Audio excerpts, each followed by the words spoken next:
This is my all-wheel drive 1959 El Camino. I call it the old blue-collar hammer. And this is the engine that is going to power it. 7.3 Ford Godzilla. On this episode, we are going to finish our 8-to-1 merge fabrication on our new headers. We're going to be installing a new cooler to cool the intake temps for our Magnus and Supercharger. And we are going to install a new Jesel belt drive for the front to get rid of that old cover and get our timing under control. This is a huge episode and get us one step closer to actually firing this thing up. I'm going to be doing something very different as well for this video. I'm going to be narrating some of the most commonly asked questions I've been getting on the build, engine and car-wise. So make sure you stick around through the video to hear some of these questions that you all have been asking. We've got a lot of work to do to make this old clunky truck motor and actually make this thing stout enough so it can propel the El Camino and handle the vigors of making 1400 horsepower plus. So let's dive right in, remove the old front Ford cover, get rid of that, and install our new Jesel belt drive.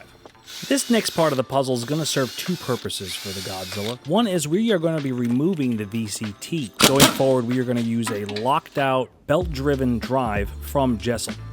We will have the option to retard or advance the timing once we get our combination set. I really wanted to go this way, honestly, for one reason. The front cover was huge, made a lot of things tight, and I had to start designing all my alternator and power steering, and I ran out of room. When I found the Jesel belt drive, it sucked everything back to the front of the block. We are also going to be using a dry sump system, so there was no need to have the gear drive in the bottom driven. So by going this route, we get to lock out the VCT, we have a much more simpler package.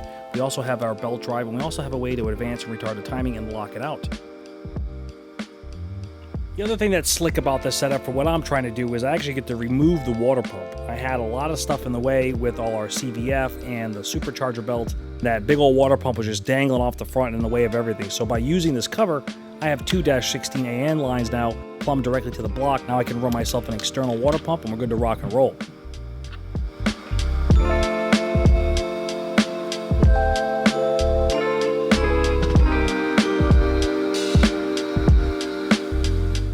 Last video, I've seen there was a lot of questions about how we're going to cool this thing. This is going to be going in the back of the bed, and it's 180 degrees inside the car, so everything's going to be open. There's no hood, there is no containment. This is all free flowing. If you guys can't notice, there's also a ton of room between the valve cover and the headers, and we can always make something if there ever is a heat soak problem in the valve covers. Now, the most important thing that we have to do is we have to cool this blower. And before we start with our tubes, we are actually going to install our new cooler that's going to get wedged from the Supercharger to our Brian Tooley intake. This is a big moment. It's going to allow us to see how tall this thing really is. And we are going to install it right now before we start finishing off these 8-to-1 headers. So let's dive in.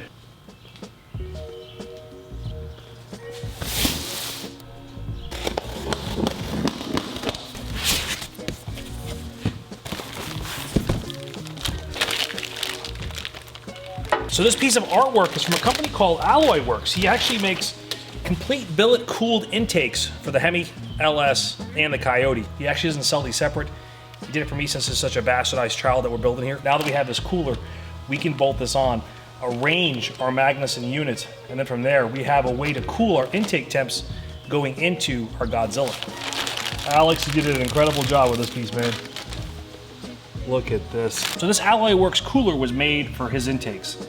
So we know that what we're about to do next might have some problems. It's not with the company, Alloywerx. This thing is incredible, it's perfect. This was built for his entire intake system. The bolt hole is kind of close to what we have over there.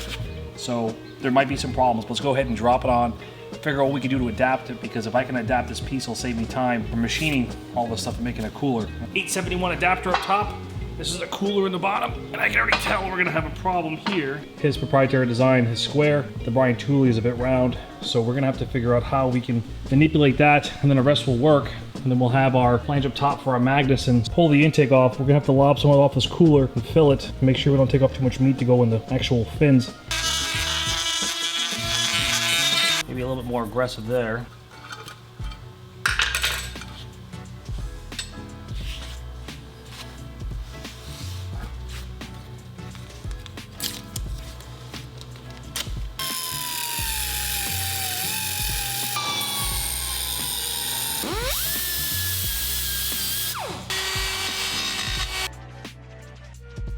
I was all out of aluminum, but I had an idea. I ripped off an old sign and took one of the letters that was 1/8 inch. I cut it into a small piece, and I had just enough to end cap this cooler. My friends, I have an incredible announcement. We have started our own Retro Fabworks website. This has been the last few weeks up and coming, and we finally have it up and live now. I pulled a real Andy Warhol on this one, my friends. We went absolutely crazy. From LS Killer design showing that the coyote is the king, haha, for all you coyote boys, all the way to our new When Life Hands You Lemons Go Boop Berserk shirt. That's for all you Viking lovers out there. Then we have our Retro Fabworks new design, Fabricate, Thrash, Repeat sweatshirts. And for all you ladies out there, I was thinking of you as well with our new Coyote Engineering design crop top. One of my favorites, if you build it, she will run. Get out there, guys, get in the garage and start designing. I'm also proud to announce that we have tied with Alloywerx, your home for anything LS, Hemi, and Coyote intake and header flanges. I appreciate all your love and support. Go check out the website, tell me what you think, see what designs you dig, and come be a part of the family.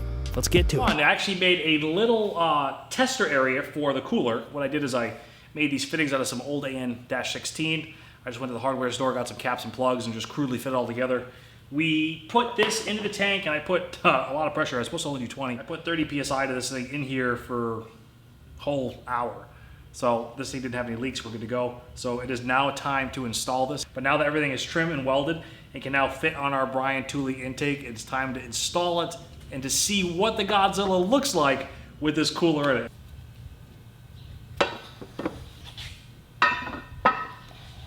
We got cooler, we got adapters. It's time to see what this thing looks like. Oh my God, this thing weighs 400 pounds.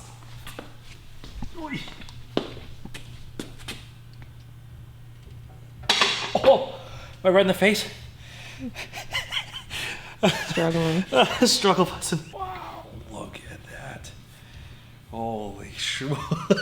I gotta put 2 of the bolts in just to hold it. Just gonna put 2 bolts in, sock in it, and then admire the progress that we made. Not even close, but at least we're getting somewhere. Now that we have the top blower on, maybe it'll help us with the rest of the tubes. Kind of show us where the flow's got to be. Ooh, totally changed from an old truck motor to now this. This is sick. This is cool. I couldn't really picture it before, but now it's huge. Now that we have our blower, we know where it's going to be. I know all the space that I can take up. I'm going to go ahead, realign this, and then the plan from there is drink coffee, cut tubes, tack on repeat for the next probably 4 days. We're gonna take from last episode's idea of taking these tubes, wrapping them around and coming here, but I did have this idea of taking the same radius and now driving them together to kind of match this flow and wrap around these, something like that. So now, this is a trick that I really want to show you guys. I think you guys could use at home. I have a laser mark here on the cover based upon the bolts. They're hitting the very bottom of the cover and the very top of the bolt. So now that I have this parallel line here, I'm going to come off the merge and I'm going to hit the laser line. You can see it on my hand here. So I just come all the way out. I hit my laser line. And then here I have 16.75. So now that we have this distance on this one, we're going to come over here, hit the laser line. Boom. 16.75 and a 16th. It's close enough for me. I'm happy with that. This thing is perfectly flat and level. Maybe a little tweak compared to this line. If you can imagine it, imaginary line here. We just measured off this distance to here to find out how it's rocking like this based on the engine. So it's time to kick them tires and light them fires, boys. We're going to finish the 8-to-1 merge.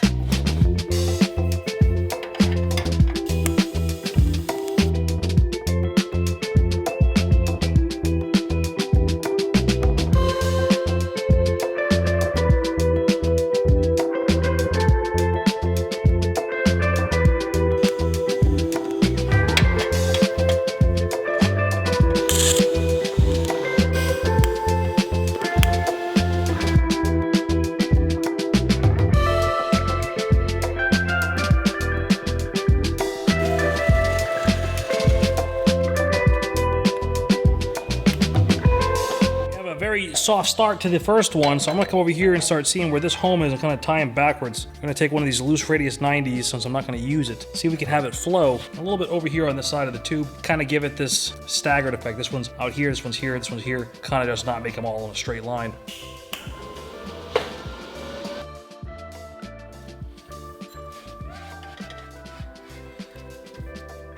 But I'm gonna work into this one because I can't afford to cut too much. I do all my cuts by eye. I've tried other tools and my brain just doesn't seem to work like that. So what I usually try to do is follow this line. If you had a center line here and you were to draw it out, that's how I'm getting all my cut marks. But me doing it by eye just feels good. There is some problems with that and I will mess up a piece here and there. But for me in this process, some stuff needs to be machined and perfect.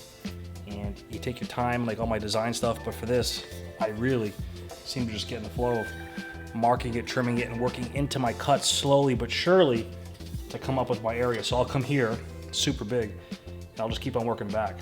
Now, is there a better way to do this? Probably, but for me, this feels the best, so I just kind of do it this way.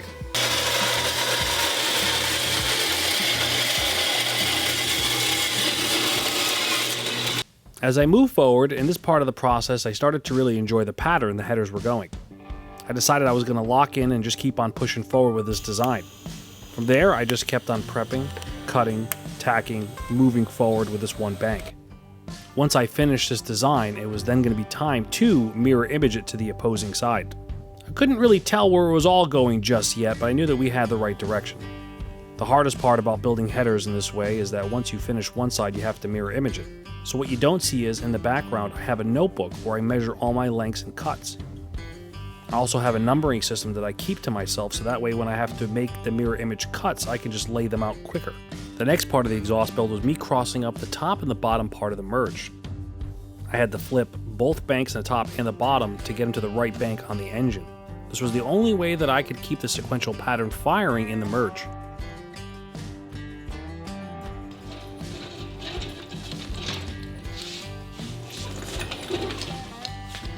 One of the most frequently asked questions during the process of building the El Camino and the Godzilla is why didn't I use the LS?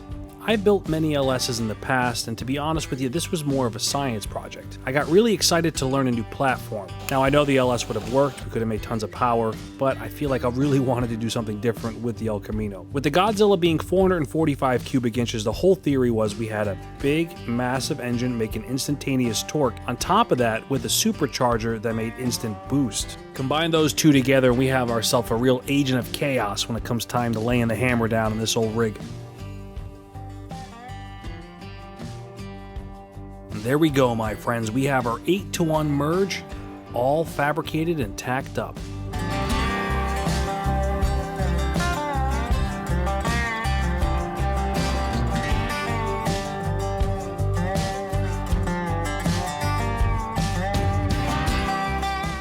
We did it, my friends. Now we have an 8-to-1 merge. We have the exhaust all tacked up. We have our cooler and we have our front cover on. So we made a huge step to making this thing actually run. Now, what is the plan going forward? Well, what I'm gonna do is I'm gonna get this thing running outside of the car. Yes, we are gonna finish this thing outside of the car, put it on a table, and we're gonna fire it up. So I'm gonna start rocking and rolling with actually tying everything down, making all the injectors, the plumbing. We're gonna make our own fuel cell. We're gonna get everything going and put it on a table and fire this thing up to see what this 8-to-1 merge sounds like going forward. So I'm super stoked. We have a lot more work to do, and we also have some very special things that we have to make. I have to make some sort of an intake system off of this. We're gonna get into that in the next video. We're not gonna be running a 3-blade throttle body that you see in a lot of the cars that have blowers on them. We're gonna be doing something very special where it's one massive throttle body into a custom adapter that goes to the top of this. So we're gonna work on the next episode. I'm gonna start making all the drive accessories and the front work. We're making all our own billet brackets to tie our alternator and power steering in. We're gonna plumb it, get all the injectors in, get some new valve covers on this thing, and just work forward. We're getting this thing fired up, so we're getting there. We have the throttle on to now make the Godzilla finally run. Super pumped to be sharing this with you all, and I'm really glad that we can start really pushing forward to make this thing run. We got a long way to go and a short time together, so I'm gonna start working right now on the intake, and I cannot wait to share that with you guys. So on that note, I'll see you guys next time. Toodaloo. Till next time. Here we go.